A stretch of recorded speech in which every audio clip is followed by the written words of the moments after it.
Yo, what is going on YouTube? I am Germ here, another day and some new LCS drama to talk about. This one today is regarding Evil Geniuses and their AD carry, former AD carry, still under contract on the roster, whatever you want to call it in the organization, AD carry. Danny, who, of course, over the past couple months has been going through all different kinds of stuff off the Rift, but then, the questions of on the Rift, was he not playing that well? He wasn't looking so good, and then him missing the end of playoffs and missing their Worlds run and yada, yada, yada. When is he going to return? When's he going to be back? We didn't really know what the heck was going on, but today we have kind of some new info. We have maybe some new info. I don't know. Let's just kind of get into it. This is from Cadrill's stream where somebody linked him some DMs from Danny's sister. Apparently, I guess I don't know that this is his sister for sure, but that's what people are saying. His sister Jacqueline, and her messages to this person were, yeah, EG isn't all love and family as they make it seem. Our mom is actually talking with someone from the Players Association, but I don't think anything will happen since Danny doesn't want to make a big deal about anything. He just wants to keep things quiet. Yeah, it's a big sign for Impact to not re-sign with EG. Things are just so bad there. Yeah, a lot of people have the wrong narrative, but at this point, it's too late to change it. EG has been keeping everyone quiet. For example, Danny had a laning coach, and the coach got fired for standing up for Danny and going to the Players Association for him. That's how fucked up EG is. Yes, we tell him all the time that he has many fans that still love watching him play and support him, but the damage has already been done by EG, and if anything, he'll try streaming on Twitch to see if he would like to do that instead, but in the meantime, he's just enjoying life and getting healthy. So, a lot to unpack there. Obviously, some serious potential allegations coming out from Danny's sister, if the, assuming that this is all correct, that's who it is, all that, yada, yada, yada. I don't know for sure, I guess. But some big allegations.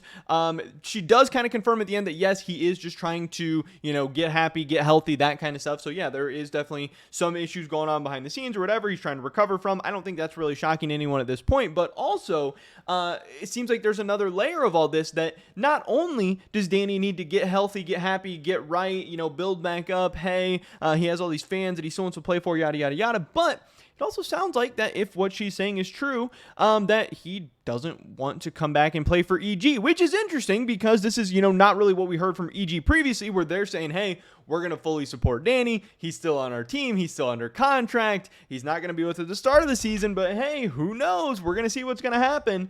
So really two sides of completely different stories going on here. And, at first this story was just taken as, yeah, Danny's having some mental health struggles or issues or whatever. Something's happening behind the scenes. He just needs to get right. Once he gets right, hey, he's probably going to be EG's AD carry again, unless FBI really pops off, who knows? But again, like I said, now it's maybe, hey, once I get right, I want to leave EG. And then some people are taking that as far as saying, hey, is EG keeping him in contract jail?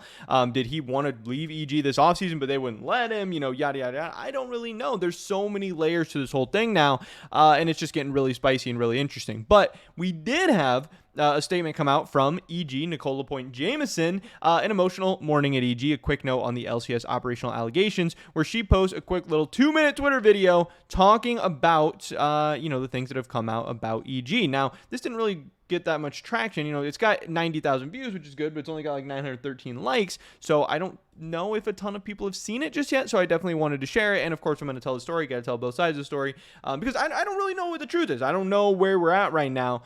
So here is EG's side of the story from Nicole herself. Hey everyone.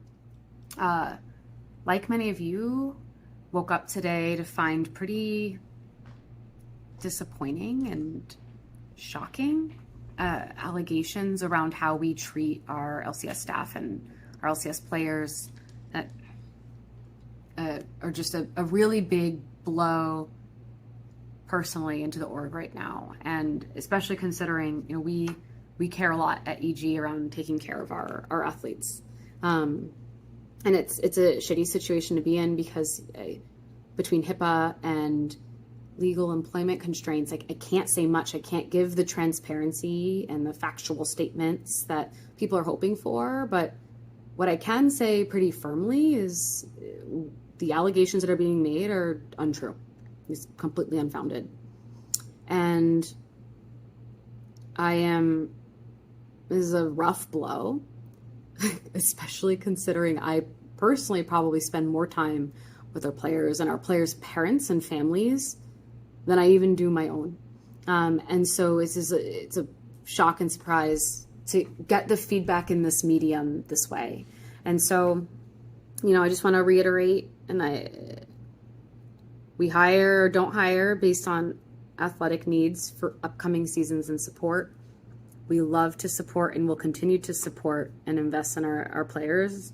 Doesn't always mean we get it right. Actually, since the start of November, I brought on third-party counsel to help investigate our LCS operation and see, first of all, if there were issues that we needed to address more formally, but also get best practices on how to better support our individuals. Like, we take this really fucking seriously.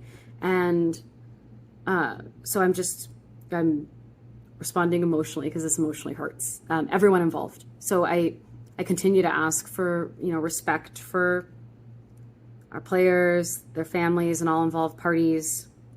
And I really appreciate everyone taking the time to listen. So a lot going on there. Again, a lot that is being said and a lot that people are taking away from it. I mean, obviously, first off, she says there are some HIPAA and some legal things that they can't necessarily talk about and aren't going to talk about. So, hey, at the end of the day, we're not getting that much info. Really, this was 2 minutes and 13 seconds of her not really saying all that much. But to her defense, she's saying it's for good reason, whatever. Also, the fact that she's saying some HIPAA stuff is involved, that I don't know exactly what HIPAA stands for, but it's pretty much, the fact that, hey, you can't disclose medical information about people and all that stuff, without their permission or without them doing it, blah, blah, blah, which means there is some medical stuff involved, assuming that's, whatever was happening with Danny medically or mental health wise or whatever. So she can't really say too much about that, but also, some people are saying, hey, they decided to bring on, third-party counsel to investigate how things have been going on and if they needed to address any things. And people are taking that two ways. Some people are saying, hey, that's just what a good business does. They're always bringing in third-party counsel to investigate and see what's going on and seeing ways they can improve. And the other side saying, hey, well, why did you choose to bring on third-party counsel? Was it just something you were going to do anyway and you were trying to see, what you guys can do better, what's wrong, or whatever? Or was there a reason that you guys felt the need to bring it on because you were having some issues behind the scenes? I don't really know. I think, one, I'm glad that Nicole is saying anything, but I do think her statement had some strange moments and definitely without her being able to say too much, I think there is still things to speculate and be curious and wonder about. We did have, Inspired chiming into this where, if I can find his tweets, he says, pretty much he just said EG is great, with this heart happy face emoji. And then he says, hey guys, not sarcastic at all, chill out. Cause obviously some people take these emojis being sarcastic or whatever. So I don't know. Inspired seems happy. He seems like, he likes everything that's going on there. But again, like Danny's sister said, hey, why didn't Impact resign? Why didn't Impact want to come back? Is there some weird stuff going on in EG? I don't know. At the end of the day, like I said, there's just some allegations being thrown around. We don't have all the answers. We don't have all the info. But this is definitely a story to keep an eye on over the next couple months. So I did want to share it with you guys. But pretty much it was the video today. Hopefully I catch you in the next one. Peace.